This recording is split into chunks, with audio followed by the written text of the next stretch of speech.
반갑습니다, 수험생 여러분. 우리 또 새로운 테마로 들어왔죠. 이번 시간부터는 이제 사회구조와 사회생활에 대해서 공부할 건데, 이 핵심은 사회구조하고 사회생활은요, 세부적으로 살펴보면 이제 여기서 다루고 있는 범위가 굉장히 넓긴 넓은데 하나만 좀 기억하시면 좋을 것 같아요. 자, 여기서는 주로 다루는 게 신분입니다. 신분. 그래서 이 삼국부터 시작해갖고 이제 조선 후기까지 있었던 신분 구조 있죠. 이 시대의 신분 구조.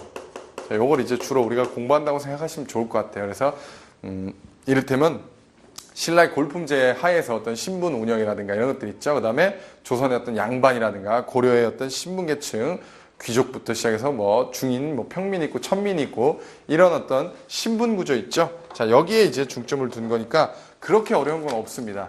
그래서 이건 굳이 여러분들 어떤 스토리를 좀 모르시더라도 풀 수 있는 그런 이제 평이한 형태로 출제가 되고 있고요.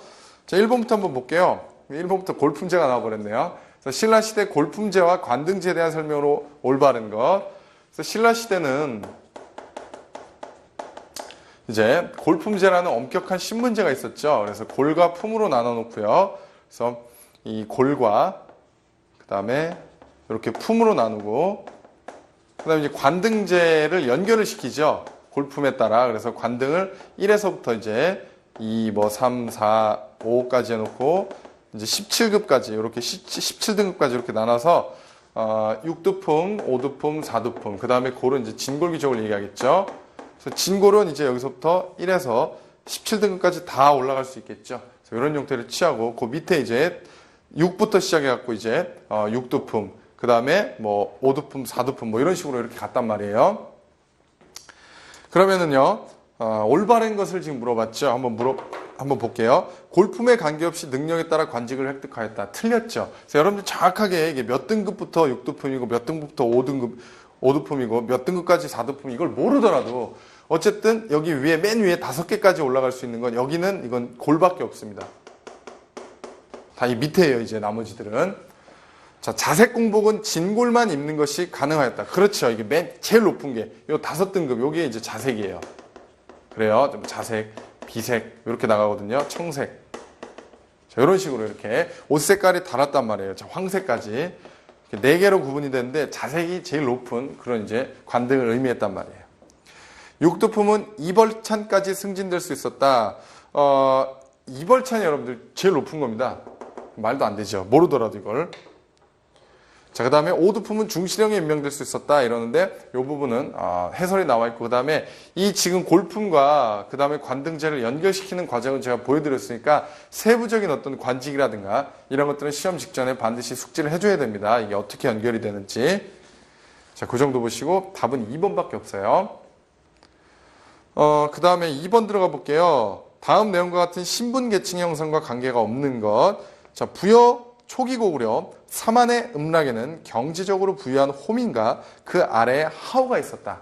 자, 이런 얘기를 하고 있죠. 그래서 뭐 정복 전쟁을 했다, 부족들을 통합해 나갔다, 지배층 간의 위계 서열을 마련했다, 뭐 이런 얘기 나오고 부족 사회를 형성했다. 이런 얘기가 나오는데요.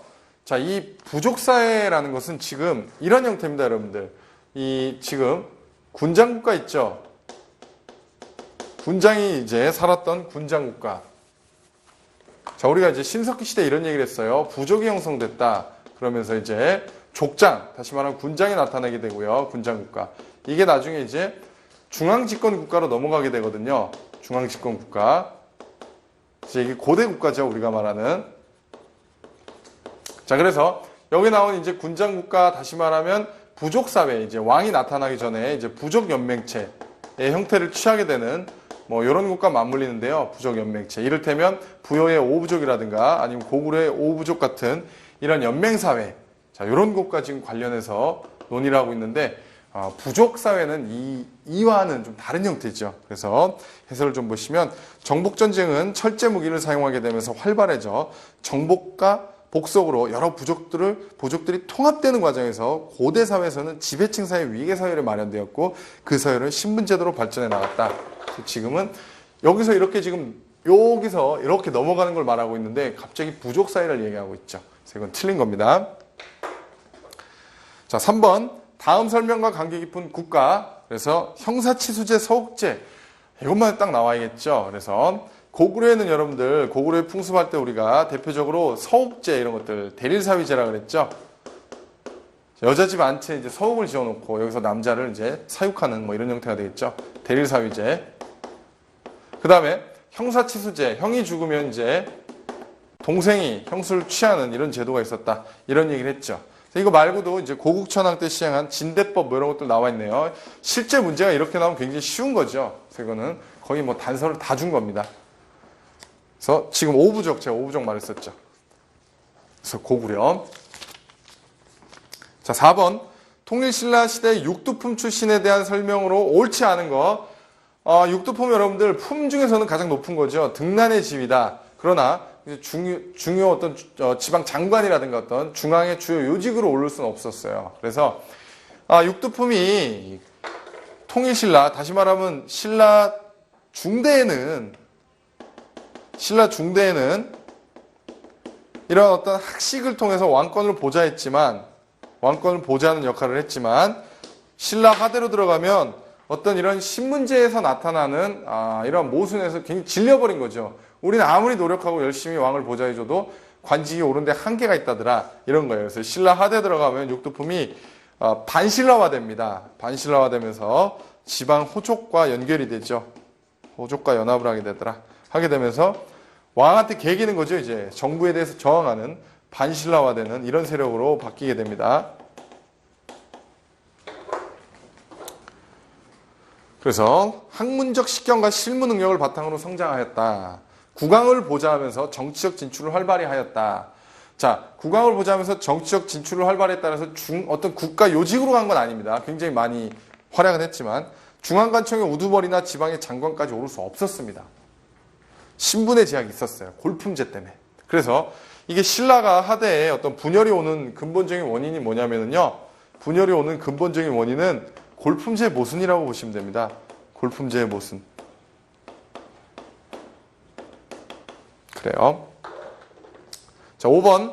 신라 중대는 전제왕권 강화에 기여했고 신라 하대는 사회 폐단 시정을 노력했고 고려 초기에는 새사회 건설의 방향을 제시한 계층이 바로 육두품이죠. 육두품.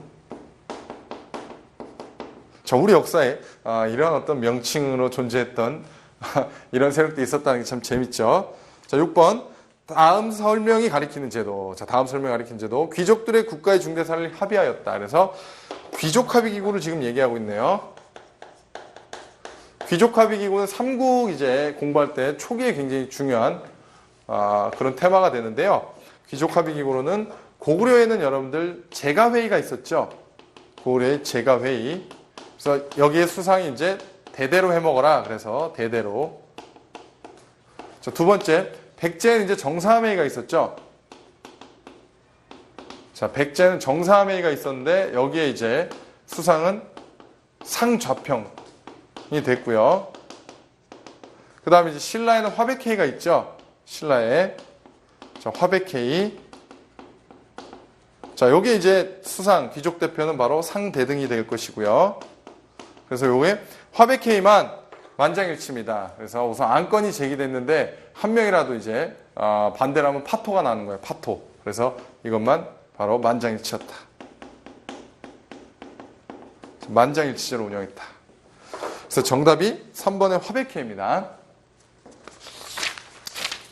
자, 7번. 화랑도와 관계가 깊은 것만으로 묶은 것. 그래서 화랑도. 그래서 이제 일종의 청년단체죠. 심신을 단련하고 그 다음에 학문을 연구하던 그런 이제 화랑도 단체인데 여기서 화랑 플러스 낭도죠. 그래서 이거는 화랑은 귀족의 자제가 되고 이건 평민의 자제가 이상하게 부러지네요. 손가락에 힘을 많이 안 줬는데 좀 눅눅한 것 같은데 한 번씩 흐름을 깨요. 자, 화랑 이거 낭도는 이거 평민의 자제라 그랬어요, 여러분들. 그러면은 자, 이 화랑도는요. 교리가 이제 자꾸 빨간색으로 쓰면 안 좋으니까, 자, 원강법사의 세속 5개가 이제 교리였단 말이에요. 자, 세속 5개. 어쨌든 간에 이게 뭐한 단체냐? 결론은 심신을 단련하고, 이제 학문을 연구하던, 연구라 그러면 좀 말이 좀 그렇죠. 어쨌든 공부를 했어요. 어쨌든 심신을 수련하고 학문을 연마했던 이런 청소년 단체인데 이게 지금 신라잖아요. 자, 신라인데 신라는 여러분 엄격한 지금 골품 제도가 있었다 그랬죠. 그러면서도 그런 골품 제도에서도 이 귀족과 평민이 이렇게 한 자리에 어울릴 수 있다는 이런 측면에서 굉장히 그 사회의 어떤 계급 간의 대립을 완화시켜줬죠. 자, 계급 간 대립을 완화, 조절시켜주는 역할을 했고요. 그 다음에 이 화랑도는요, 법흥왕 때 이제 조직이 되고요. 그 다음에 이게 진흥왕 때 국가적인 조직으로 개편이 됩니다. 자, 진흥왕 때 국가적 조직으로 개편이 돼요. 됐죠? 정답은 기역과 디귿만이고요. 나머지는 틀렸습니다. 다 틀렸어요. 그래서 해설 한번 봐주시고 제 설명 봐주시면 연결이 됩니다. 자, 8번 신라의 골품 제도에 대한 설명으로 맞지 않는 거. 자, 여기 잠깐 지울게요. 신라가 여러분들 우리가 이제 마한 진안 변환할 때 변환의 사로 6촌, 다시 말하면 이제 사로국이 촌락 국가거든요. 촌락 공동체. 자, 촌락 공동체 형태에서 이게 이제 신라가 됐단 말이에요. 신라가 됐다. 다시 말하면 고대 국가로 이제 이렇게 발전한 이 과정에서 나타난 게 바로 이제 위계 사회를 만들어야 되고 신분 질서를 정립해야 되고 그러면서 나타난 게 이제 골품제거든요. 골품제도. 그러면은 사로국이 형성되면서 성립된 신분제도이다. 틀렸죠. 사로국에서 고대 국가로 이제 넘어간 후에 위계 질서를 정착시키고 이런 과정에서 만들어진 거죠. 그래요. 나머지도 다 중요합니다. 관등 조직은 골품 제도와 관련을 맺으면서 편성되었고 모든 신라인의 정치활동과 사회생활을 규제하는 기준이 되었다. 삼국 통일 이후 새로 편입된 고구려인 및 백제인도 이 제도에 흡수되었다. 자, 신라 말기 육두품에 대한 설명과 관련이 없는 것. 고려 왕조 성립의 사상적 기반을 마련한 거 맞습니다. 그래서 우리가 고려의 지배계층 변천사가 호족 이런 얘기를 했죠. 호족과 그 다음에 문벌귀족 이런 얘기 했잖아요. 나중에 이 호족이 신라 말에 호족이 이렇게 이제 육두품하고 연결이 된다 그랬죠. 연합을 한다 그랬죠. 귀족들이 등용하려 했으나 왕이 반대였다. 이건 뭐 완전 틀린 거죠. 어쨌든 신라 중대는 왕이 굉장히 그 등용을 많이 했고요. 왕을 뒷받침해줬고요. 그 다음에 하대는 반신라화되는 이런 형태지만 2번은 틀렸습니다. 10번은 통과하고요. 민정무서 우리가 많이 봤으니까. 자, 11번. 통일신라의 귀족 생활로 바르지 않은 것. 호화주택에서 노비와 사병을 거느리고 생활하였다. 국제무역을 통해 수입된 사치품을 선호하였다. 그래서 대체적으로 귀족들은 호화롭고 사치품을 소비하고 그래요. 귀족들은 도교가 아니라 불교를 적극 후원합니다. 불교. 대토지를 소유했고요. 12번. 통일신라 말 중앙정부의 기강이 극도로 문란해져 강압적으로 조세징수에 반발해서 조세징수에 반발해서 일어난 난이 바로 우리 지금 정답으로 지시되어 있는 원종과 애노의 난이고요. 나머지도 조금 정리를 할 필요가 있습니다. 여러분들 만정의 난은 나머지 다 두 개는 이제 무신직공기입니다. 무신직공기. 그래서 1번에 나와 있는 만정의 난, 자, 이게 바로 이제 무신직공기고요. 이것도. 자, 그래서 이거는 일종의 노비 해방 운동이었다. 그 다음에 하나 또 나와 있죠. 자, 보시면 홍경래의 난이 나와 있네요. 이거 홍경래의 난 굉장히 유명한데 홍경래의 난 조선 후기입니다. 그래서 세도 정치기라고 보시면 돼요. 그래서 조선 후기. 평안도 지역에 대한 차별이 원인이 돼서 일으킨 이제 홍경래의 난이 되겠고요. 그 다음에 김삼이 효심의 난, 김삼이의 난. 자, 김삼이의 난도 여러분들 무신직공기고요. 요거는 이제 노비해방운동이라고 하기보다는 일종의 농민 반란이었다. 이렇게 보시면 될 것 같네요. 자, 이 정도. 자, 정리가 다 됐고요. 이제 다음 문제로 넘어가 보겠습니다. 하나 건너뛰고요. 14번. 요거는 연결을 잘 시켜주셔야 돼요. 고려시대 사회시설과 그 설명이 바르게 연결된 것. 자, 일단 4번만 맞았고요. 나머지는 좀 여러분들 정리해주세요. 자, 먼저 그 3번에 평시에 곡식을 비축하였다가 흉년에 빈면을 구제하는 게 그게 의창이고요. 이제 바꿔주시고 2번에 동서대비원이 1번에 나와 있는 거 있죠. 백성들이 약을 구할 수 있게 편의를 도모하는 기관이다. 약국. 자, 요게 이제 동서대비원이고 그 다음에 2번에 나와 있는 환자를 치료하고 빈민을 구휼한다. 이게 구급도감. 요게 이제 이렇게 연결을 해주세요. 자, 15번.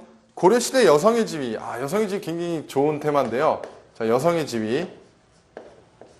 여성의 지위가 사실상 이제 고려시대는 이렇게 생각하시면 쉬워요. 지금 현대사회랑 똑같다고 보시면 돼요. 고려시대는 여성의 지위가 굉장히 높았습니다. 그리고 이제 이게 조선 전기를 거쳐, 조선 전기까지도 아직까지 여성의 지위가 좀 괜찮아요.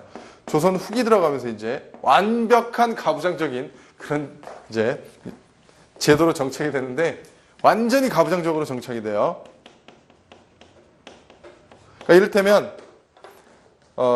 이때는 똑같다고 보시면 돼요. 지금도 이를테면 뭐 부모님이 돌아가시면 남녀 균분 상속하고 이런 것들 있잖아요. 태어나면 이제 출생순으로 호적을 편성하고 이런 것들, 여성도 제사를 받들고 이런 것들, 여성의 재혼이 굉장히 자유롭고 이런 것들 있죠. 이 지금이랑 똑같은데 조선 후기 들어가면 어때요? 여성 재혼 못하게 하죠. 여성은 제사 지낼 때 빠지죠. 호적도 어때요? 남녀 순으로 편제를 하죠. 뭐 이런 것들. 그래서 부모의 유산은 자녀 골고루 배분되었다. 태어난 차례대로 호적을 기재하여 남녀 차별하지 않았다. 아들이 없을 경우 양자를 들이지 않고 딸이 제사를 받들었다. 재가한 여성이 낳은 자식이 사회적 진출에 차별을 두지 않았다. 사위와 외손자까지에게서 음사의 혜택이, 발음이 안 되네요. 혜택이 있었다. 이런 것들. 그래서 다 여성의 지위가 높았습니다. 고려 때는. 그래서 심지어는 뭐 여성, 우리 그런 얘기가 있습니다. 여러분들 우리 원나라 집권기 있잖아요. 원나라의 어떤 식민 통치라고 할 수 있겠죠. 원나라가 이제 우리나라에 굉장히 간섭을 많이 했던 시기에 몽고에 이제 공료로 여자들을 보냈단 말이에요. 그럴 바에는 우리 이제 관료들 사이에서 나온 얘기가, 공료를 줄 바에는 우리 남자들이 차라리 일부 다처제를 해서 여러 처분 두는 게 어떻냐라고 했다가, 그런 말을 했다가 지나가는 이제 행차길에 왕과 같이 행차하는데도 불구하고 여성이 막 손가락질하면서 저놈이 일부 다처제를 주장한 놈이라고, 그 정도로 여성의 목소리가 굉장히 높았던 그런 시대입니다. 진짜인지 아닌지는 뭐 모르고요. 어쨌든 그런 얘기가 있어요. 자, 16번. 고려시대 향소부곡에 거주하는 특수 집단에 대한 설명 중 바르지 않은 것. 자, 이것도 좀 했던 얘기인데, 자, 향소부곡은 일단 여러분들 옛날 6차 교과서에서는요, 이게 천민이라고 다뤘는데 아닙니다. 특수행정구역이에요. 평민이에요, 평민. 특수행정구역이에요. 그러니까 이를테면 전쟁 포로라든가 아니면은 굉장히 그 빚을 많이 지는 사람들을 몰아넣었던 데 있죠. 그러니까 별로 인식은 좋지 않았던 데지만 그렇다고 천민은 아닙니다. 하지만 여기는 굉장히 그 세금을 많이 냈어요. 일반 백성보다 세금이 굉장히 과다했어요. 그래서 주로 이거 수공업했다 그랬고 주로 농업했다 그랬죠. 그래서 1번 틀렸죠. 일반 군현에 거주하는 양민보다는 적은 세금 부담을 지고 있었다. 틀렸습니다. 세금이 굉장히 과다했어요. 자, 17번. 평시에 공물을 비차했다가 흉년의 빈민을 구제하는 제도로 고구려 진대법을 개정한 건 바로 의창이라 그랬죠. 그래요. 의창하고 상평창 헷갈리지 마세요. 상평창은 물가 조절 기관입니다. 자, 물가 조절을 하던 거예요. 18번. 다음은 고려 후기에 출현한 세력에 대한 설명이다. 이 세력의 특징으로 볼 수 없는 것. 권문세족에 대항했다라고 하면 일단 권문세족 다음에 나온 거겠죠. 그래서 권문세족과 신진사대부를 지금 얘기합니다. 그래서 여기는 신진사대부입니다. 하급 관료나 향리 집안 출신 조선건국의 주체 세력 바로 신진사대부죠. 신진사대부.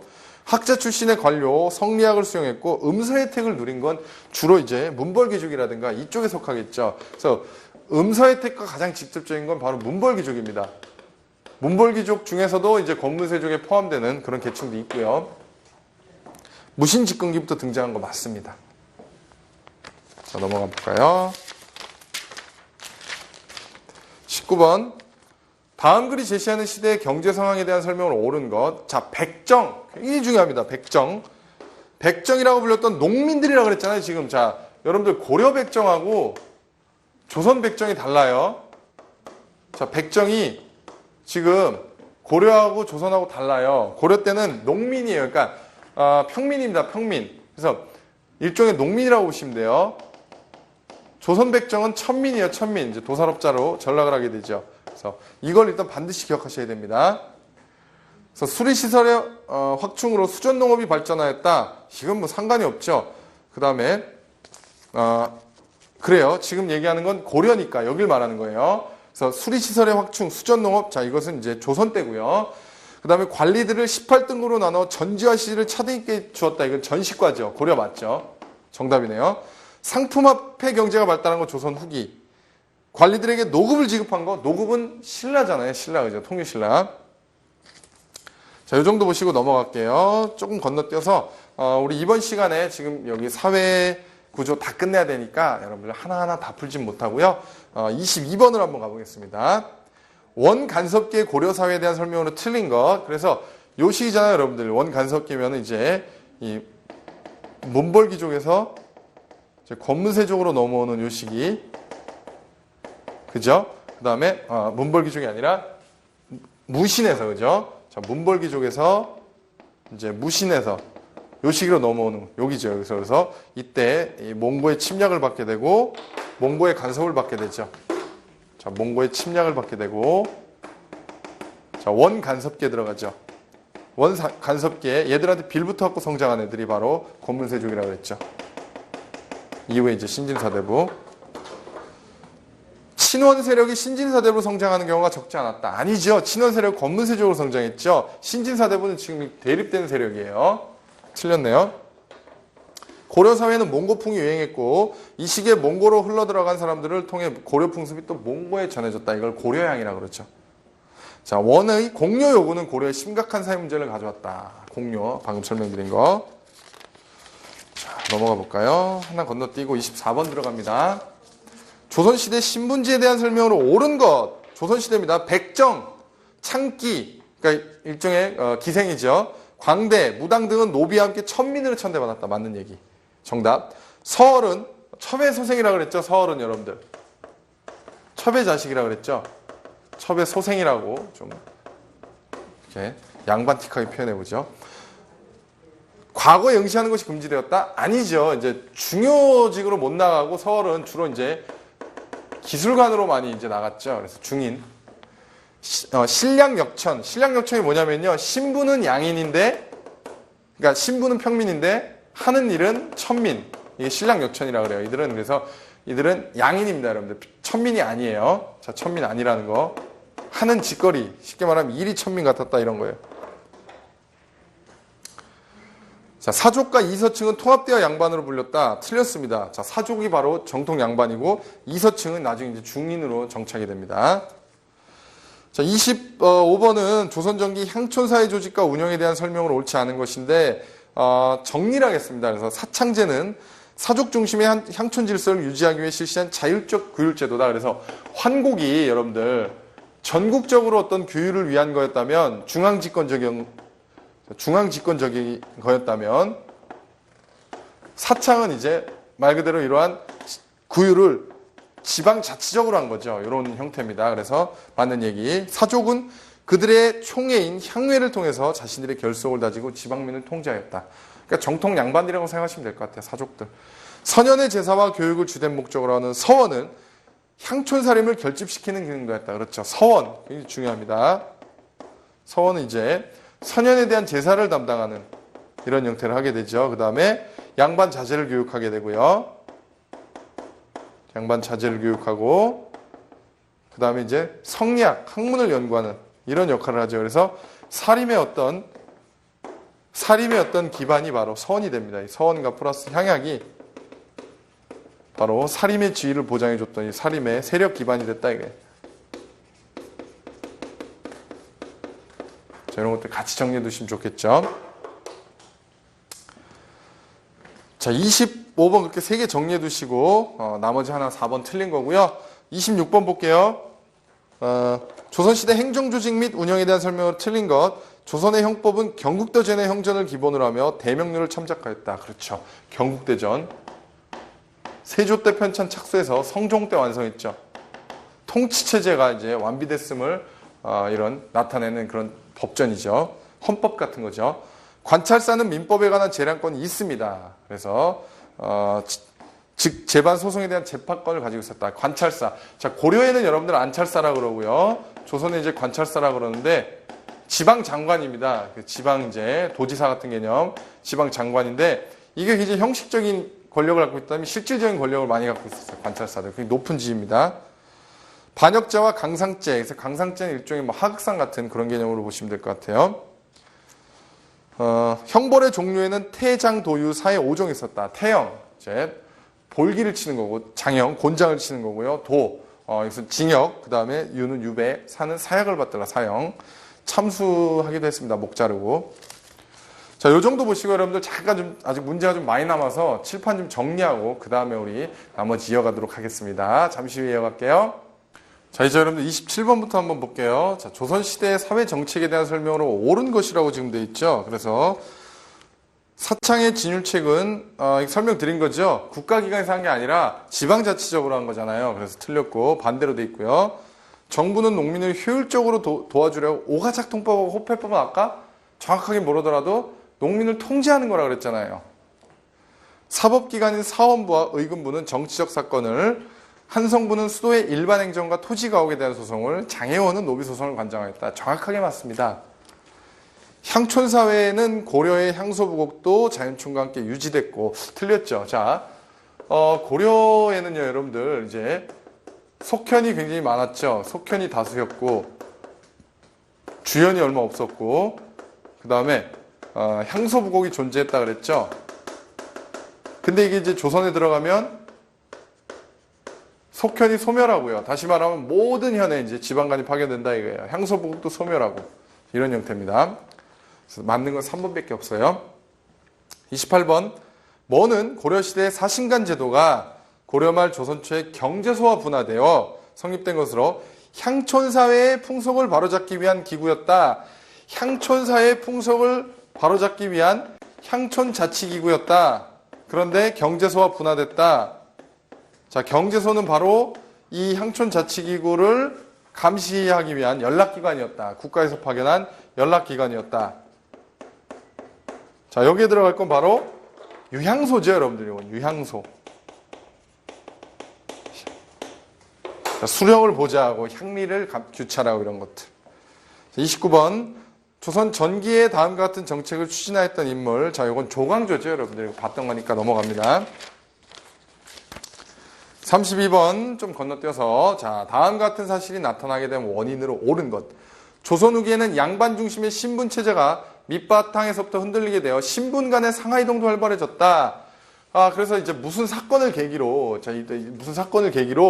양반이, 지금 농민층 분화하는 거 말하는 게 아니에요. 양반이 또 분화하게 돼요. 이를테면 권력을 계속해서 유지하는 권반과 그 다음에 지역 토착, 자기 시골에서나 권력을 행사하는 향반과 그 다음에 몰락 양반인 잔반.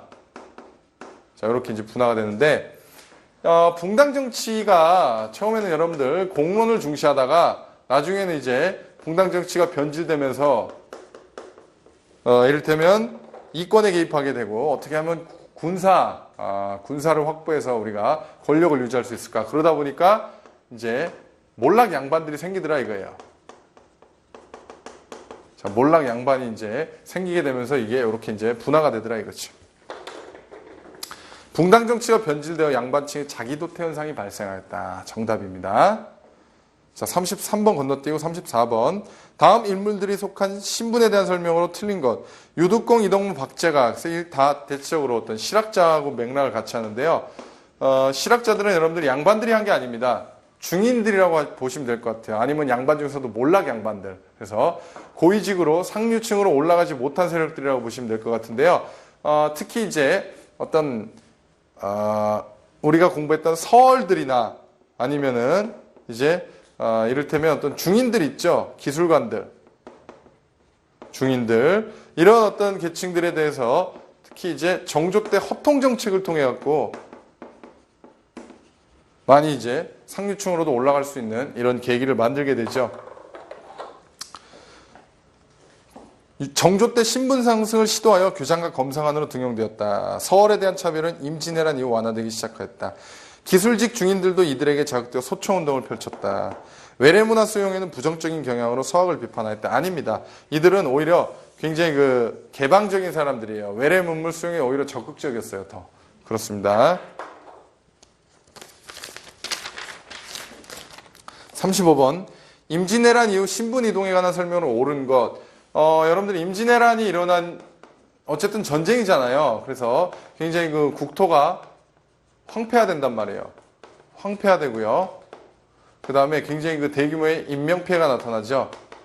그렇기 때문에 인명피해가 나타났다는 것 자체가 이를테면 그 다음에 국가의 어떤 재정 수입이 굉장히 적어졌다는 거죠. 세금도 많이 못 걷게 되고 국토도 다 황폐화되고. 그러니까 이 재정 수입을 확충하기 위해서 여러 가지를 시행한단 말이에요. 이를테면 재정 수입을 확충하기 위해서 납속책 이런 것들, 그러니까 세금을 많이 내면 신분을 올려주는 이런 형태. 그 다음에 뭐 공명첩, 신분 증서를 만들어 갖고 팔아요 막.